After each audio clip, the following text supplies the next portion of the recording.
Hi everyone, welcome back. And I will next go ahead and cover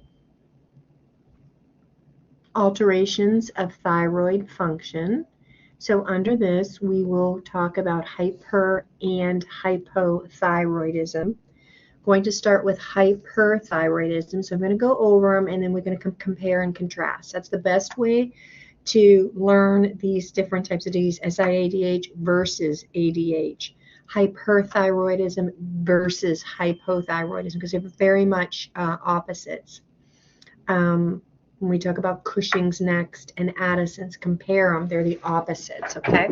So obviously we talk about SIADH and diabetes insipidus, and that's an issue with antidiuretic hormone. We talk about hypo and hyperthyroidism, we're talking about thyroid hormones. Okay, so hyperthyroidism is a condition of excessive levels of thyroid hormones resulting in a hypermetabolic state. This is a hypermetabolic rate is high. Not as common as hypothyroidism. Hypothyroidism is very common. Excess amounts of thyroid hormone are secreted from the thyroid gland. So something is happening to this thyroid gland and it just secretes all this T3 and T4. So there's an abundance of T3 and T4 in the bloodstream. What are causes of hyperthyroidism? Graves' disease is the first thing, which is an autoimmune disorder that attacks the thyroid gland and causes the thyroid gland to be overactive. So Graves' disease is the most common cause that you should be able to associate Graves' disease with hyperthyroidism. Non-malignant thyroid tumors, sometimes people get tumors and can cause them to have hyperthyroidism, thyroid inflammation. And so the main reason we see patients who are hyperthyroid is Graves' disease, okay? The second most common reasons, taking large amounts of thyroid hormone replacement. Why would somebody be taking large amounts of thyroid hormone replacement? Well, because they were originally diagnosed with hypothyroidism. They got thyroid replacement medications. You know it as levothyroxine or Synthroid. And they're taking too much of it. They're not getting their levels monitored. They're just dosing themselves, or their dose is wrong and they just get too much. So now they become hypermetabolic instead of hypometabolic. So let's kind of take a look at this axis right here from the pituitary gland that's coming off of the hypothalamus, posterior pituitary gland. And so there's this negative feedback inhibition that occurs. This is a really good example of negative feedback in our body, the thyroid gland. So what happens is this pituitary gland says, there's a lower, the level, so this is how it works normally.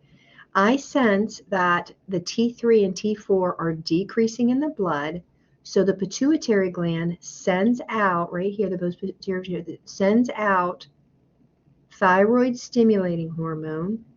The thyroid stimulating hormone, or TSH, stimulates the thyroid and says, secrete T3 and T4. And it does. Then the pituitary gland recognizes, oh, there's plenty of T3 and T4. I'm going to not send out thyroid stimulating hormone. And that's how it's regulated, by this negative feedback system. When the levels get low, same thing happens and this system occurs.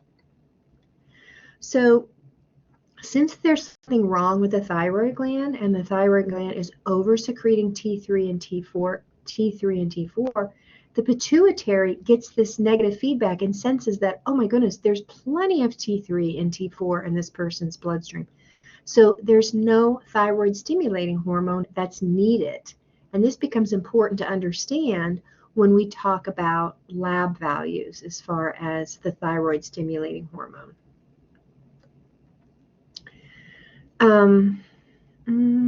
So let's talk about the clinical manifestations of hyperthyroidism. So they have this intolerance to heat. They're these skinny people who are super nervous, high energy, hypermetabolic, sweating, always hot, so intolerance to heat. Hair can change after a long time. This exophthalmos is a classic sign of hyperthyroidism, somebody who has Graves' disease. And what happens is those antibodies that are kind of beaten up on the thyroid, they beat up on the eyeballs as well. So they start getting these inflammation. They start getting this inflammation in their eyes, and look how they start bulging and they start popping out of the eyes, and they look like they're scared, and that's just their look. So bulging eyes, facial flushing, maybe their thyroid is enlarged because it's secreting so much thyroid hormone. Here's a symptom right here. This is often brings them into the ER. They start having severe tachycardia. So that's important for you to understand. That's often how they present. They don't really know anything other than my heart rate is so fast, I'm going to have to go in the ER. Hypermetabolic, we would see a high systolic blood pressure, maybe some breast enlargement. Weight loss is another one I want you to circle. This is somebody who's going to be losing weight. I'm eating, but I'm just losing weight, muscle wasting because of the hypermetabolic rate. Tremors. Oh, here's another one to circle. Diarrhea.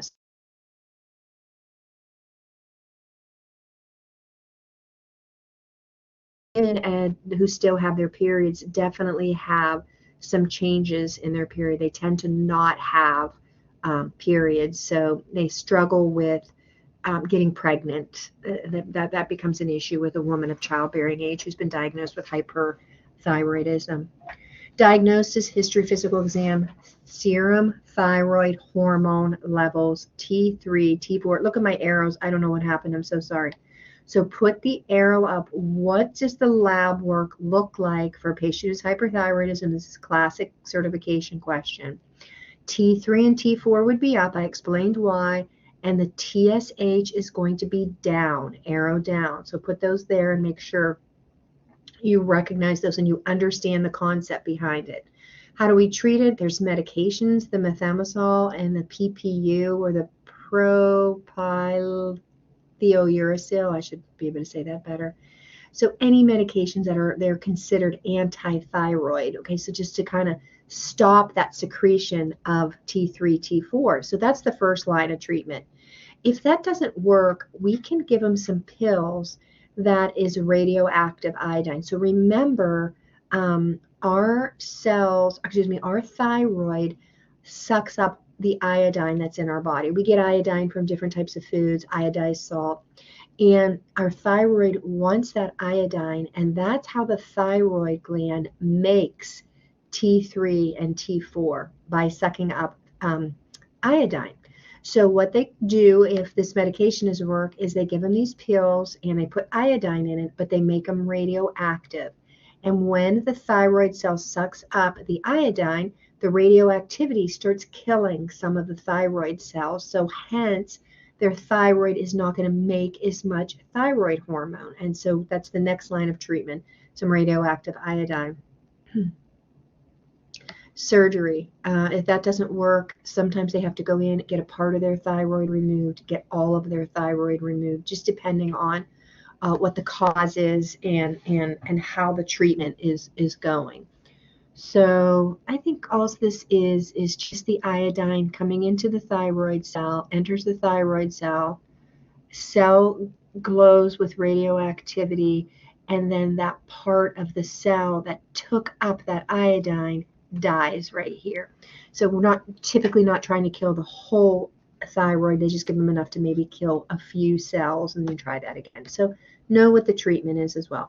Thyroid crisis or thyroid storm, also called thyrotoxicosis, a sudden worsening of hyperthyroid symptoms that may occur with infection or stress.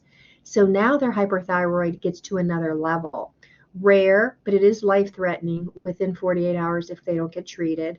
Clinical manifestations, they should make sense to you. Hyperthermia, here it is right here, tachycardia. So often patients who come into the ER and tachycardia, thyroid levels are one of the main lab values that they're going to draw, because that is how they present. Especially atrial tachydysrhythmias, a fast atrial fib and atrial fib with RVR. High output heart failure, the heart is just over pumping, agitation, delirium, nausea, vomiting, diarrhea, hyperactivity, anything that would be nervousness, agitation, tremors, those types of things. A thyroid storm is a medical emergency, and we treat with the same meds to block thyroid hormone synthesis. Okay, so we're going to treat with the same medications, higher doses, and we're going to treat with beta blockers. So we generally, when somebody comes in this state, we have to treat this quickly so they get beta blockers through their IV. A very common beta blocker that is given for somebody with tachycardia or atrial fib with an RVR in hyperthyroidism, a medication that they tend to treat that with is they get a beta blocker, but not the ones that you're used to. They get propranolol, which is Inderal, because it is not cardioselective. So it goes on all the beta receptors in the body and slows down the processes in the body. So propranolol is the main beta blocker, common beta blocker that is given for hyperthyroidism. Now, hypothyroidism, same picture, okay? A condition in which the thyroid does not produce sufficient amounts of thyroid hormone. Now we have this little teeny sluggish thyroid gland that is not functioning. Relatively common. 1 out of 500 Americans have this condition. It may be a result of a problem in the hypothalamus, a problem in the pituitary, or a problem in the thyroid. So primary hypothyroidism, the main most common one, is a problem with the thyroid. If they have a problem with the pituitary or the hypothalamus, like a brain tumor, certainly this could be a cause. That's generally a secondary cause. But what you need to really think about is the most common of everything, and the most common is going to be a problem in the thyroid. So this little gland, and it's just really just can't work hard enough, and so it's trying to secrete T3 and T4. Just little bits amounts are coming out because it's this little sluggish thyroid hormone. So what happens? Okay, the pituitary, due to the negative feedback, the pituitary says, wow, if there's no T3 or T4, it's time for me to secrete thyroid stimulating hormone. Thyroid stimulating hormone goes to the thyroid gland, just very sluggish, just a little bit. I got to keep secreting thyroid stimulating hormone. I got to get this thyroid to work, and the thyroid just can't work. So we look at their lab, and we're going to see that it's going to be the opposite of what we just said. The thyroid stimulating hormone is going to be high, and the T3 and T4 are going to be low. Risk factors: advancing age, a little more common in women than men. Just as we get older, the thyroid gets older and gets a little more sluggish. The most common cause, autoimmune thyroiditis, which is called Hashimoto's disease. It's an autoimmune disorder, and again, it just kind of, the body just kind of beats up on the thyroid gland and almost kind of just doesn't allow it to work. It damages it. And iatrogenic. We can cause somebody to be hypothyroid. So hyperthyroidism is Graves' disease and an overabundance of the medication. And hypothyroidism is caused by Hashimoto's or an overabundance of hyperthyroid medication or iatrogenic. Okay, meaning we've caused it in the person because we gave them too much medication. Again, primary hypothyroidism, iodine deficiency. Now, iodine deficiency is common worldwide, but it is not common in our country. The most common cause in the United States is caused by Hashimoto's. But some of these people in these third world countries, they have hypothyroidism because they have an iodine deficiency, right? This thyroid's supposed to be sucking up iodine to make T3 and T4. And it can't suck up the iodine because it doesn't work very well, or excuse me, because there isn't enough iodine in the bloodstream. So certainly make sure you know that iodine deficiency doesn't really occur, and we don't see it much in our country, but we certainly see it common worldwide. Autoimmune thyroiditis, which is the Hashimoto's disease, is most common cause in the United States. So hypothyroid clinical manifestations, the total opposite of what we're talking about in regard to hyperthyroidism. They're just cold all the time. They kind of lose their hair. They get some edema in their face. they are fatigued. So they just dragging all the time. They just can't get motivated. Anorexia, basically, they can lose their appetite, but they have weight gain. I don't know why weight gain's not on here. Am I missing it? They have weight gain. These are people who are chubby, overweight, obese, and they're like, gosh, I hardly even eat. I don't even eat any food. But they have hypothyroidism. They have a very low metabolic weight. So also add, please add weight gain. That's classic. I don't know why it's not on here. Brittle hair and nails. They just have this dry hair, dry nails that crack. Menstrual disturbances. So again, a woman trying to get pregnant with hypothyroidism can run into some issues with it. Apathy, lethargy, just sluggish, dry skin, dry hair, brittle nails. Not diarrhea, but constipation. So intolerance, subnormal temperature, heart rate tends to be slow. Oh, here's the weight gain. Weight gain. Now this would be moving into some late clinical manifestations, a decrease in level of consciousness and cardiac complications. But if we'll kind of have more on the next slide here. If they have a severe hypothyroidism or a hypothyroid crisis, we call it a myxedema coma. So let's get back up here. Diagnosis, history, and physical examination. Serum thyroid hormone levels, T3 and T4. TSH, remember your T3 and T4 are going to be down and your TSH is going to be up. Treatment, well, it's a synthetic thyroid hormone replacement called levothyroxine, which I'm sure you're familiar about. Weight management, constipation measures, avoidance of cold temperatures, hopefully with the right amount of levothyroxine, and you'll learn in farm, can be very difficult because it takes several weeks, 2 to 3 weeks for levothyroxine to really level out. So it takes some time sometimes to get the right dose for somebody. In the meantime, we want to help them out with that. Myxedema coma, rare, but a life-threatening advanced hypothyroidism with a mortality rate of 25%. So it is serious. Manifestations include hypotension, bradycardia, respiratory depression, hypothermia, lethargy, into a coma, medical emergency, right? Look at all those symptoms. Those just make sense for somebody who's sluggish. And this is just a little picture of kind of what this says right here. This picture's from your book, and it's just kind of what I said, hypofunction, hyperfunction. You can kind of take a look at those and compare those with the symptoms. The main symptoms that I brought up are the main symptoms that you want to know. And the hyperparathyroidism, we can have primary or secondary. With primary hyperparathyroidism, there's excess secretion of the parathyroid hormone from one or more of the parathyroid. What in the world? Okay, so I don't know why that is there. Okay, so let's just finish this alterations of the parathyroid function. Okay, so alterations of the parathyroid function.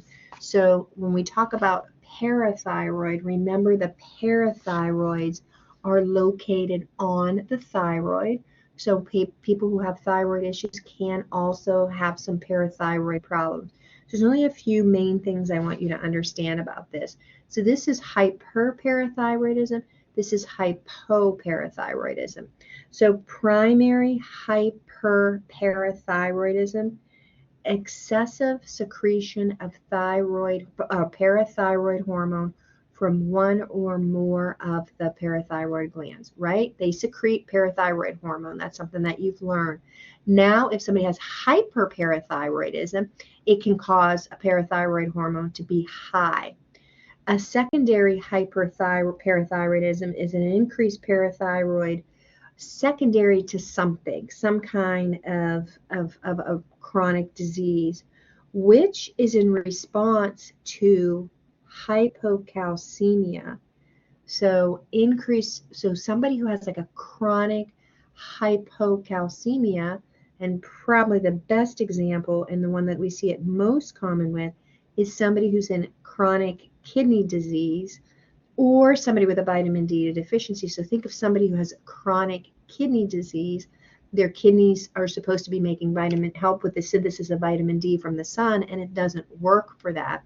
So they are chronically hypocalcemic. If they're hypocalcemic, then excess parathyroid hormone gets excreted in response to hypocalcemia to increase that calcium. Hypoparathyroidism is abnormally low parathyroid levels, usually caused by parathyroid damage, parathyroid surgery. So sometimes somebody will get the radioactive iodine, or they'll have part of their thyroid removed, and one of the parathyroid glands or some of the parathyroid glands get removed. Clinical manifestations, hyperparathyroidism. So I always remember hyperparathyroidism is hypercalcemia. Okay, so that's the reason that parathyroid hormone is excreted, to tell the bone, hey, increase the calcium. We need more calcium in the blood. That's what the parathyroid hormones do. So when we have excess parathyroid or hyperparathyroidism or excess parathyroid hormone, increased parathyroid, then we're going to have a lot of calcium being released from the bone, and it sends a signal to the kidneys and says, hold on to calcium. Don't excrete so much calcium because we have this person who has a low calcium. So we see this chronic hyperparathyroidism, hypercalcemia. Very important to remember. Hyperparathyroid, hypercalcemia, easier. Remember, you learned hypercalcemia has an inverse relationship calcium has an inverse relationship to phosphates.